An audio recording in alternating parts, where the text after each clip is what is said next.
That's right. Yeah. That's right. Yeah. That's right. Yeah. That's right.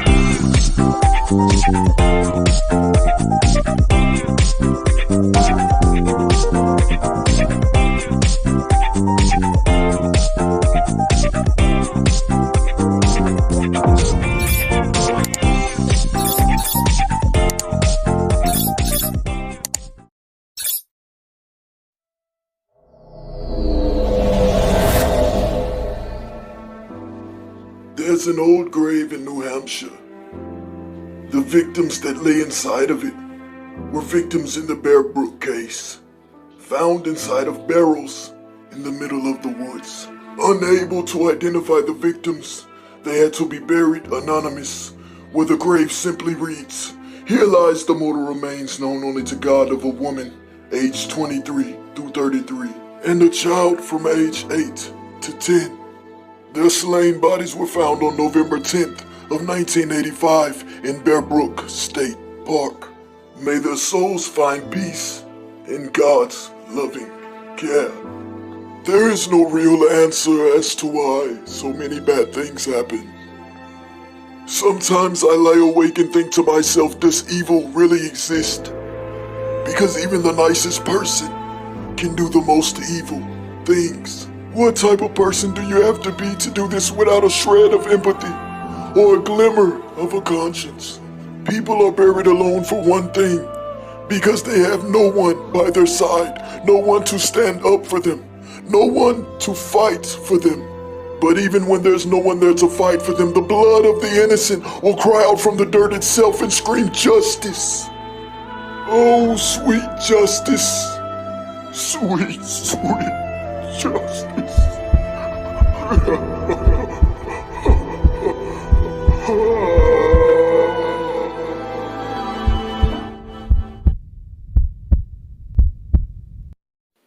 There's an old town in the state of New Hampshire. It was founded in 1831. It's one of those small population towns where everyone knows everyone. It was once known for its beautiful scenery, the glistening water streams, wildlife, and even those precious granite stones that turn from the earth. This town that I speak of is called Allenstown, and right in the heart of Allenstown lies Brook's State Park.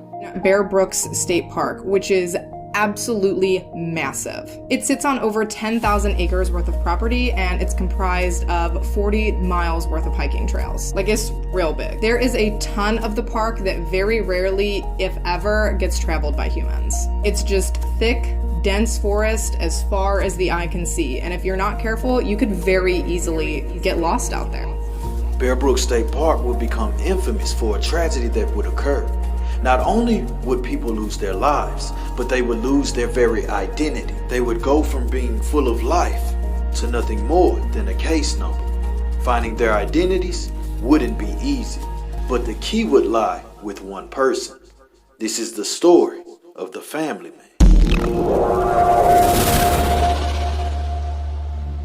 The year was 1981. Denise Bowden was one of those young girls described as having a free spirit. I mean, this is after the 60s and the 70s.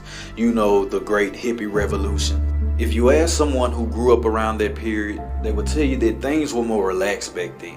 I've even heard people say that they used to sleep with their doors unlocked, that they felt undoubtedly safe. So being described as a free spirit back then is a lot different than they explain it today, because today's side of that actually has more negatives than positive. Back then, you just had a free spirit, you loved life, you liked to take it how it came. Now, while many would describe Denise Bowden as a free spirit, her father Armand would say different.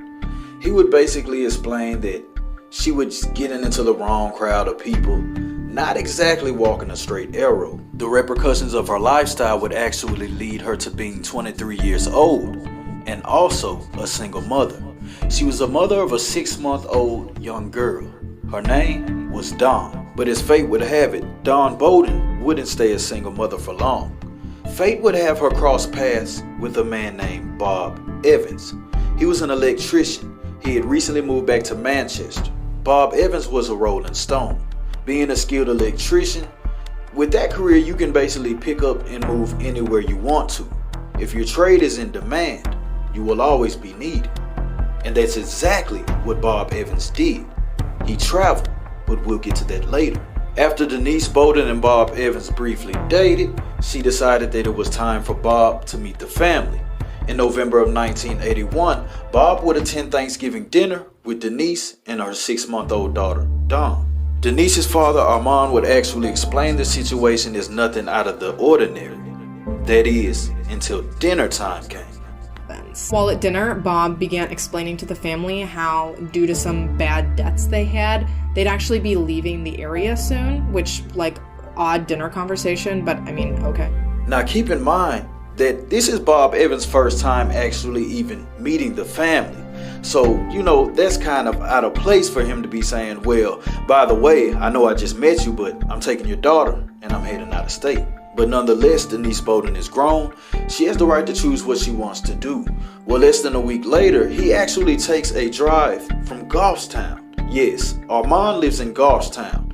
It's a short drive from Manchester. He takes the drive to see his daughter, and when he gets there... Sure enough, less than a week later, when Armand attempted to invite Denise to his house for Christmas, he discovered that they were already gone, and sadly, Armand would never see his daughter again. But because they'd informed him ahead of time that they were going to leave, he never filed a missing persons report. Denise Bowden and her 6-month-old daughter, Dawn Bowden, would simply vanish. But not in the eyes of Armand, because as it said, he had already warned him that he was going out of town. So Armand just took it as, well, she went to live her life. She had driven off into the sunset with Bob Evans, the electrician who had stolen her heart. Bob was born on December 23rd of 1943. He had a regular upbringing, somewhat disciplined, because in 1961, he would enlist into the U.S. Navy. But by 1967, he would be officially discharged. By the later 60s, around 1968, he would be living in Hawaii. There, he would marry his first wife. Things wouldn't work out, they would separate.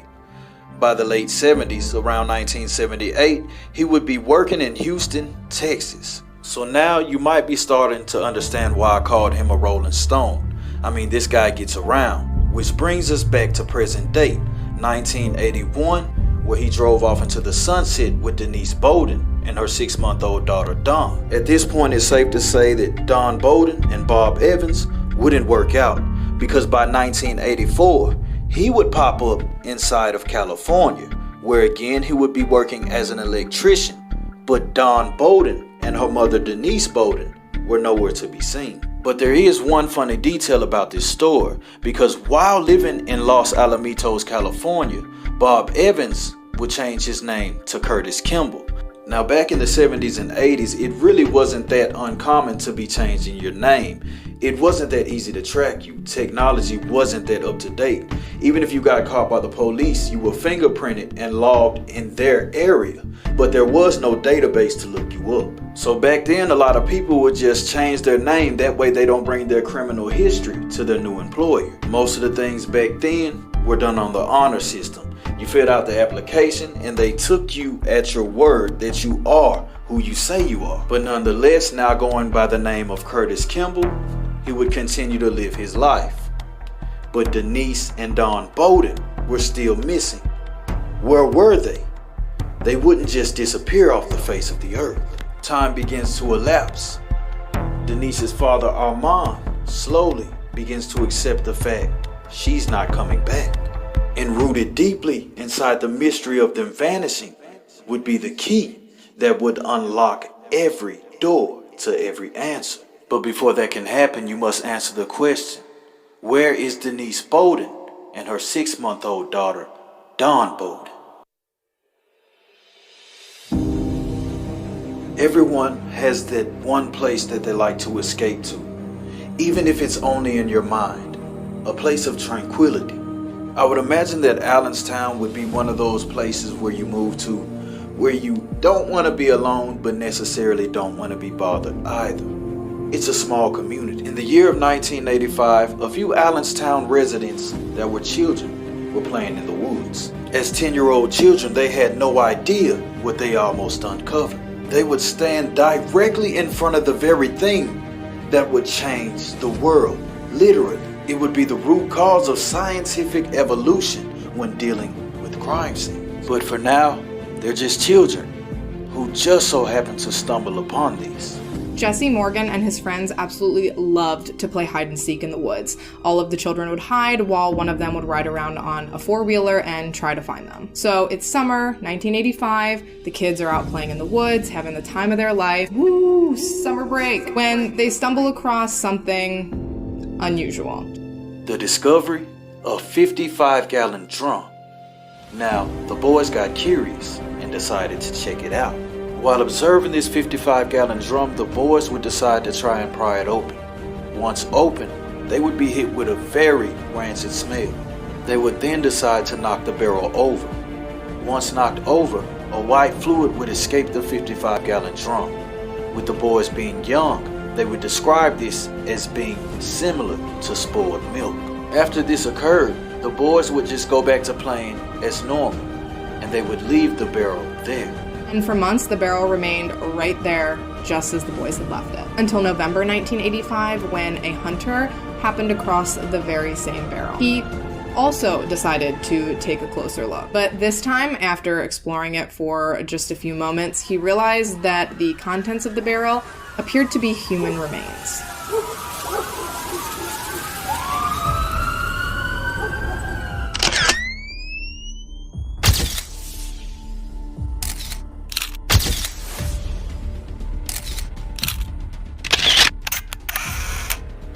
Once he was able to process what he had just found, he contacted police, and he was pretty quickly joined in the woods by Officer Ron Montplaisir Jr.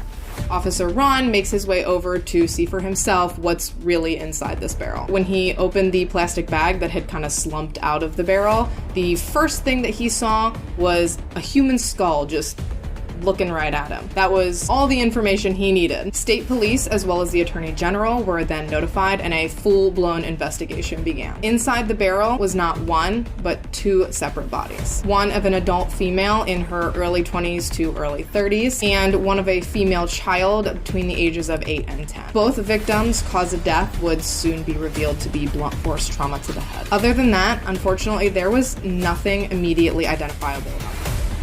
Who were the two victims found inside of the barrels? Questions that no one could answer. Who were they? Where were they from? What are their names?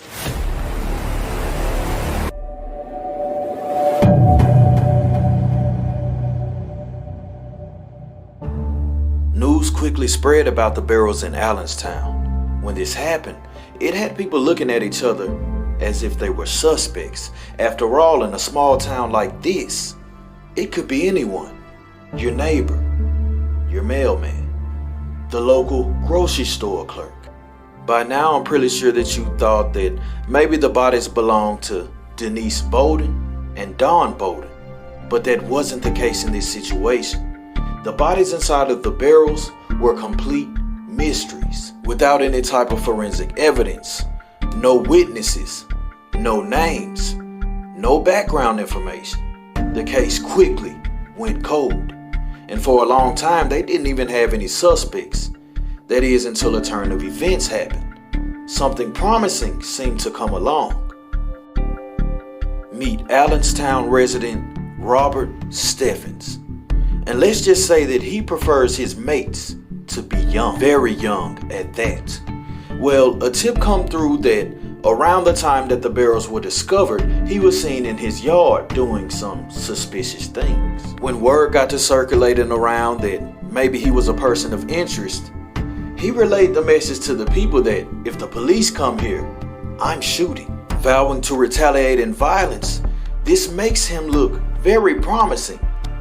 Makes him look a little bit more than a suspect if you're willing to die rather than take your punishment for the crime committed. It's no secret that when a crime is committed involving a child, they're going to go find the people who prefer them. But guess what? It wasn't him. In fact, he had nothing to do with this. It was impossible. He wasn't even around. After Robert Steffens was declared innocent, back into the cold case box all of the evidence went, and it would stay cold, with no chance of thawing soon. It was a true mystery. The only thing available were composite sketches made trying to determine what the victims would actually look like. Just black and white photos with eyes staring at you, begging you, pleading with you to help identify them, but no one could. Officer Ron would describe this as haunting. It's the one case that always stuck with him. Not being able to solve the mystery in the barrels would do something to you, especially when you're responsible for protecting them. If you're a homicide detective, they are your responsibility, and not being able to name them was tearing him up on the inside. So there, Officer Ron would wait in agony as nothing came through. No tips, no suspects, the case is completely frozen. But in due time, there will be answers. But for now, we'll get back to Curtis Kimball. At this time, he was still living inside of California. It's 1986. He's staying in Santa Cruz County. It's one of those mobile home communities, where the majority of the people are retired. During his stay inside of Santa Cruz, California, he wasn't going by the name of Curtis Kimball anymore. He was now going by the name of Gordon Jensen. Yes, once again, he has changed his name. The mobile home park that he was staying in was called Holiday Host RV Park. It was located in Scotts Valley. While there, he would be performing odd jobs, but mainly just doing maintenance for the mobile home park. Well, Gordon Jensen wasn't alone. He had a 5-year-old daughter with him. Her name was Lisa. So, with him going by his new alias of Gordon Jensen, it's just him and his daughter Lisa alone. Well, this catches the eye of the neighbors. The neighbors' names are the Deckers. But what they noticed was how frail Lisa was. She was always dirty. She was always sick. But at this time, Gordon Jensen had an answer for everything. He was basically telling the Deckers how he was a single father. He was barely making it. Hardly had any money. So, in return, they began to help him out. They would begin to watch Lisa for him while he performed work. The Deckers would become very fond of Lisa, even offering to take Lisa off of Gordon Jensen's hand. They said that they had a daughter that was looking for a child. It would be a perfect match. Shortly after this was offered, Gordon Jensen disappears. But guess what? He leaves Lisa behind. You would think that this would actually make the Deckers happy, because now they can keep Lisa. Only they can't keep her legally. Without the proper paperwork and credentials, she must be turned over to the state. So basically, Gordon Jensen has fled, left Lisa, and he's riding off into the sunset again. When he disappeared, no one in the mobile home park knew anything about him. So it's just as if a ghost vanished. But instead of just giving up, the detective signed to the case would put some real work in. Detective Cliff Harris, that is. So the detective began searching around the RV park for anything that could potentially be evidence. Incredibly, he was able to retrieve 8 pristine fingerprints off of a piece of electrical equipment Gordon had installed while working at the RV park. The fingerprints were ran and they came back as a match to a man named Curtis Kimball. His fingerprints were on file from a drunk driving incident in 1985, for which he'd been paroled and subsequently absconded. It took 2 years to finally track this man down. He was arrested for driving a stolen car in 1988, and when he was taken in for questioning, he gave investigators the name Gerald Mockerman, for which he had a matching date of birth and social security number. But when they fingerprinted him, his prints came back as a match to Curtis Kimball. Police took the opportunity at hand and charged him with child abandonment, for which he actually served 1 year in prison before being released on parole in 1990. The day he was released on parole, he fled. The year's now 1990. He's been released on parole and he'll once again flee. He will be pulled over again in 1998 in California, but this time he'll be going by the alias of William Vanner.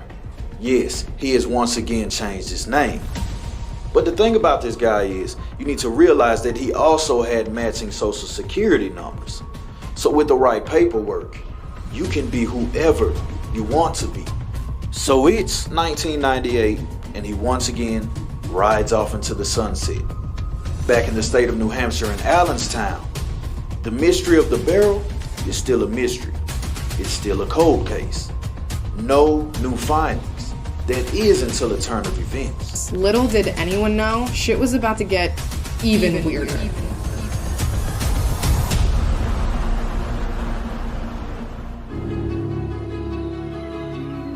The year's now May of 2000. Denise and Don Bowden still haven't been found. The barrel that was found in the woods in 1985 is still a cold case. No new information, no new leads. It seems as everything has just been tucked away in a little box, and there it will remain. But not forever, because something would be uncovered. Something that would take this case in a totally different direction. A state trooper named John Cody began looking into the Allenstown case and, starting at square one, attempted to work his way through. He re-examined the barrel, and when that didn't really yield anything new, he decided that the best course of action would be to head out to Brook State Park and kind of take a look around the area where the barrel had initially been discovered, because, let's be honest, he really didn't have anything else to go off of. So he goes out, he's surveying the area, getting a lay of the land, looking for anything he can find that police may have missed. Anything that might point him in a direction that has yet to be explored. So he's looking around when he notices an unnatural hump in the terrain. But that hump in the terrain turned out to be two more bodies. Two sets of skeletons were found.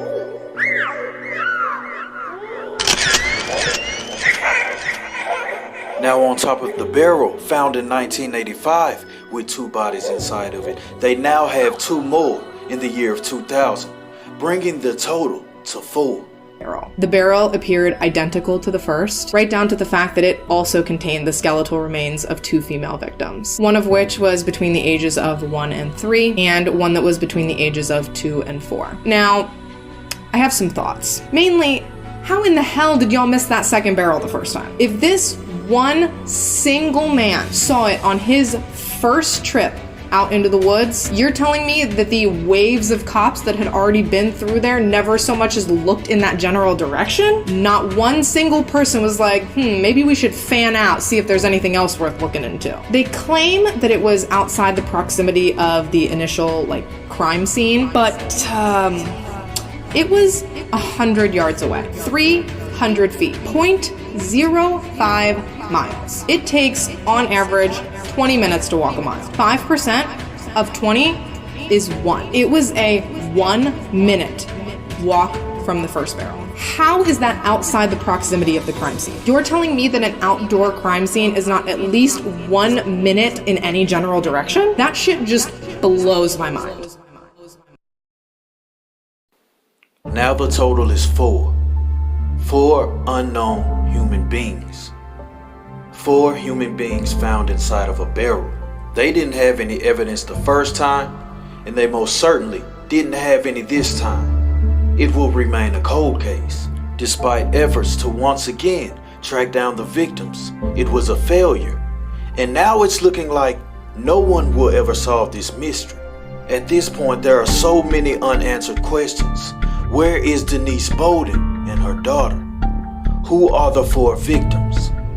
No one can answer these questions, but with time, wounds heal, and also with time, things are revealed. While the victims lay resting, the man of many names was still living his life, in California that is. In fact, it was Richmond, California. He had recently met a new girl.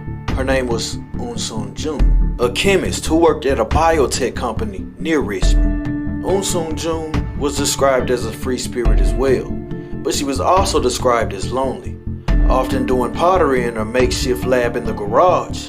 She had no male companionship, just a couple of friends and family. Well, one day Unsun Jun runs into Larry Vanner, Once again, working as a handyman. You know that skilled trade he has that helps him get around so damn good. But nonetheless, Eun Soon Jun felt like she had met the love of her life. Even her family loved this man. Her family hated this man. They thought he was creepy and rude. Not to mention, they began to notice that the more time she spent with him, the more withdrawn she became from them. Basically, red flags were just sprouting up all over the place when it came to this man. But Eun Soon didn't see them, and the relationship carried on. Yes, it does. It has everything to do with it. It has everything for you to sit here and cry. Look at me when I talk to you. It has everything for you to do with you sitting there and telling me. It has everything for you to do is sit there and tell me I'm not good enough for you. I'm not good enough for you. I'm not good enough for you. It has everything to do with it. It has everything to do with you to sit here and cry. Look at me when I talk to you. It has everything for you to do. You sitting there and tell me I'm not good enough for you. While dating Larry Vanner, Eun Soon Jun would be described as very distant, not acting herself. In fact, her family would explain this as a trance. But then there came a time when the family nor friends could get in touch with Eun Soon Jun, and it was starting to look a little suspicious. That is when Eun Soon Jun's friend stepped in. Renee Rose would call multiple times trying to get in contact with Eun Soon Jun. However, Larry Vanner always has an excuse as to why she cannot speak with her. Hello? Hello, may I speak to Eun Soon? No, you can't. Why not? Well, she's busy taking care of her mother right now. Call back later. What? I would like to speak to Eun Soon. Well, quite frankly, she doesn't want to be friends with you anymore. She says she no longer likes you. You're nothing but a pest. She doesn't want you calling here anymore.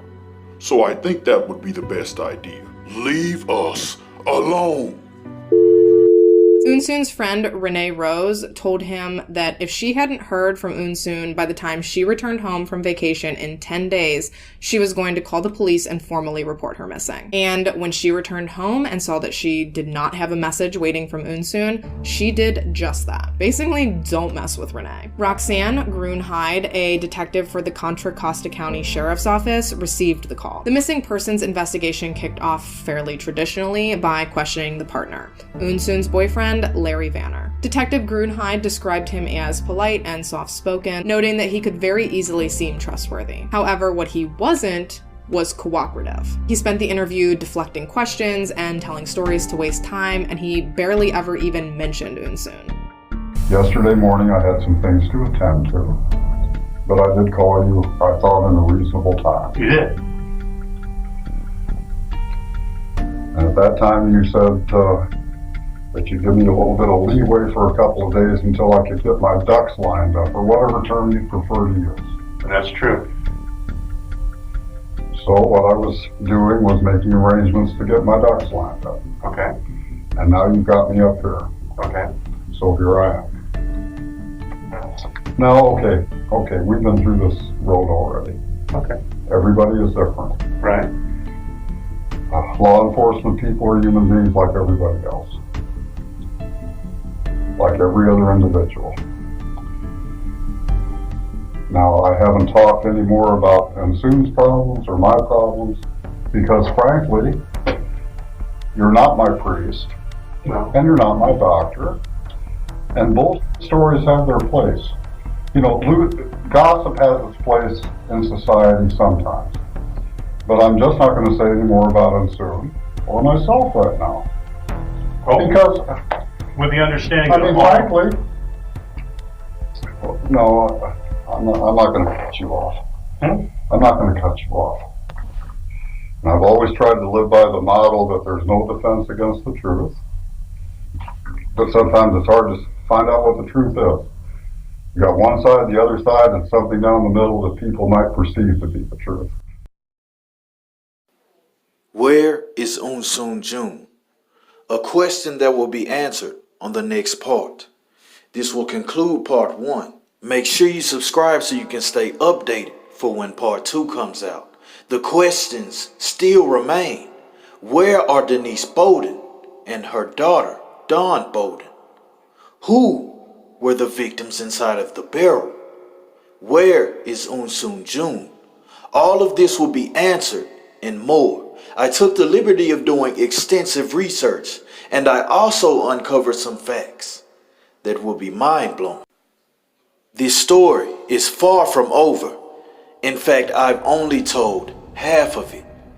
And with the remaining information, you will want to go do research on your own once you learn what's available. This is the story of the family man. We're going